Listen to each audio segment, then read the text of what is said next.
Have you ever dreamed of talking to animals? Get ready for The White Snake, where a kind servant discovers a magical secret that lets him understand every chirp, roar, and purr, leading him on an incredible adventure to save the day and find true love. A long time ago there lived a king who was famed for his wisdom through all the land. Nothing was hidden from him, and it seemed as if news of the most secret things was brought to him through the air. But he had a strange custom. Every day after dinner, when the table was cleared and no one else was present, a trusty servant had to bring him one more dish. It was covered, however, and even the servant did not know what was in it. Neither did anyone know, for the king never took off the cover to eat of it until he was quite alone. This had gone on for a long time, when one day the servant, who took away the dish, was overcome with such curiosity that he could not help carrying the dish into his room. When he had carefully locked the door, he lifted up the cover and saw a white snake lying on the dish. But when he saw it, he could not deny himself the pleasure of tasting it, so he cut off a little bit and put it into his mouth. No sooner had it touched his tongue than he heard a strange whispering of little voices outside his window. He went and listened, and then noticed that it was the sparrows who were chattering together and telling one another of all kinds of things which they had seen in the fields and woods. Eating the snake had given him power of understanding the language of animals.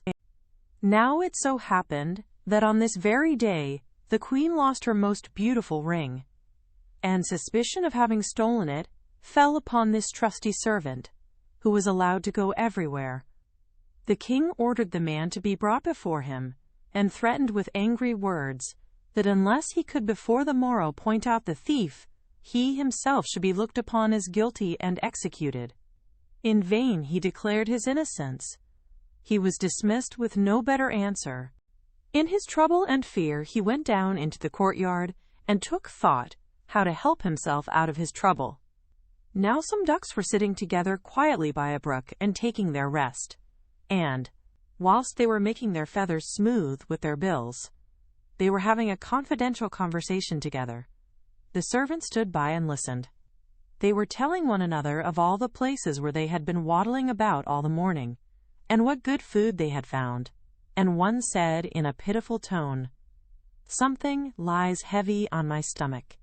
As I was eating in haste, I swallowed a ring which lay under the queen's window." The servant at once seized her by the neck, carried her to the kitchen, and said to the cook, "Here is a fine duck. Pray, kill her." "Yes," said the cook, and weighed her in his hand. "She has spared no trouble to fatten herself, and has been waiting to be roasted long enough." So he cut off her head, and as she was being dressed for the spit, the queen's ring was found inside her. The servant could now easily prove his innocence, and the king, to make amends for the wrong, allowed him to ask a favor, and promised him the best place in the court that he could wish for. The servant refused everything, and only asked for a horse and some money for traveling, as he had a mind to see the world and go about a little. When his request was granted, he set out on his way, and one day came to a pond, where he saw 3 fishes caught in the reeds and gasping for water. Now, though it is said that fishes are dumb, he heard them lamenting that they must perish so miserably, and, as he had a kind heart, he got off his horse and put the 3 prisoners back into the water. They quivered with delight, put out their heads, and cried to him, "We will remember you and repay you for saving us." He rode on, and after a while it seemed to him that he heard a voice in the sand at his feet. He listened, and heard an ant-king complain, "Why cannot folks with their clumsy beasts keep off our bodies? That stupid horse, with his heavy hoofs, has been treading down my people without mercy." So he turned on to a side path, and the ant-king cried out to him, "We will remember you.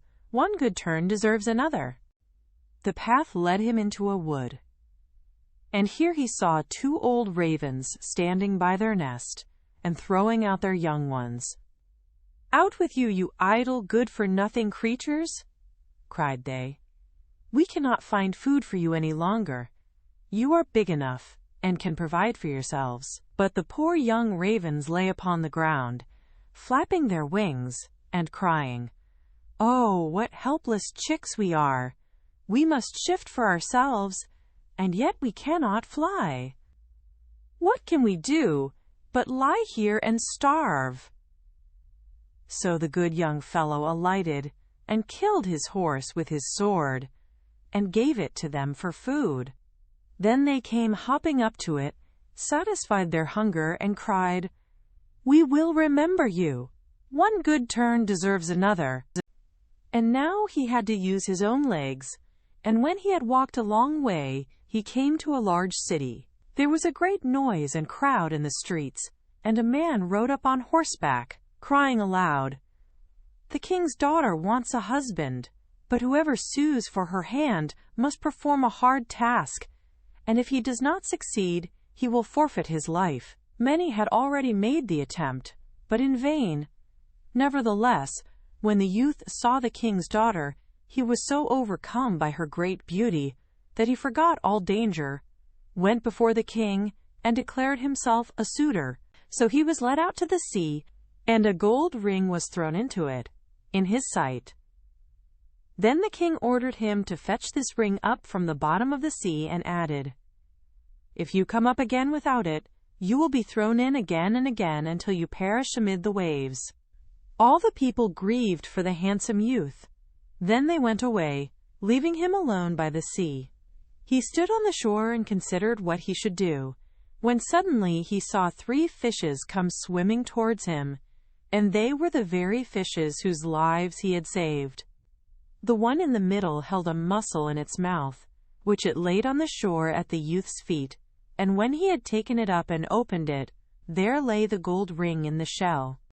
Full of joy, he took it to the king, and expected that he would grant him the promised reward. But when the proud princess perceived that he was not her equal in birth, she scorned him, and required him first to perform another task. She went down into the garden, and strewed with her own hands 10 sacks full of millet seed on the grass. Then she said, "Tomorrow morning before sunrise, these must be picked up, and not a single grain be wanting." The youth sat down in the garden and considered how it might be possible to perform this task. But he could think of nothing, and there he sat sorrowfully awaiting the break of day, when he should be led to death. But as soon as the first rays of the sun shone into the garden, he saw all the 10 sacks standing side by side, quite full, and not a single grain was missing.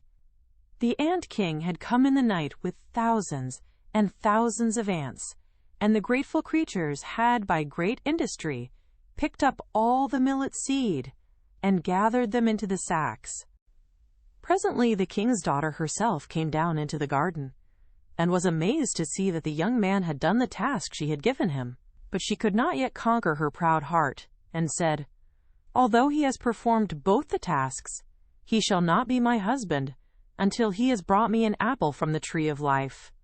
The youth did not know where the tree of life stood, but he set out, and would have gone on forever, as long as his legs would carry him, though he had no hope of finding it.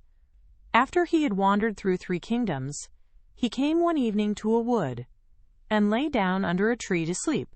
But he heard a rustling in the branches, and a golden apple fell into his hand. At the same time 3 ravens flew down to him, perched themselves upon his knee, and said, "We are the 3 young ravens whom you saved from starving. When we had grown big, and heard that you were seeking the golden apple, we flew over the sea to the end of the world, where the tree of life stands, and have brought you the apple." The youth, full of joy, set out homewards, and took the golden apple to the king's beautiful daughter, who had no more excuses left to make. They cut the apple of life in 2, and ate it together, and then her heart became full of love for him, and they lived in undisturbed happiness to a great age.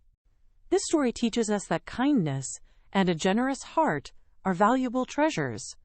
When you help others, especially those smaller or weaker than you, they will remember your good deeds and may help you in return when you least expect it. True worth comes from your actions, not from your birth. Ever dreamed of being the hero? Now you get to be the star.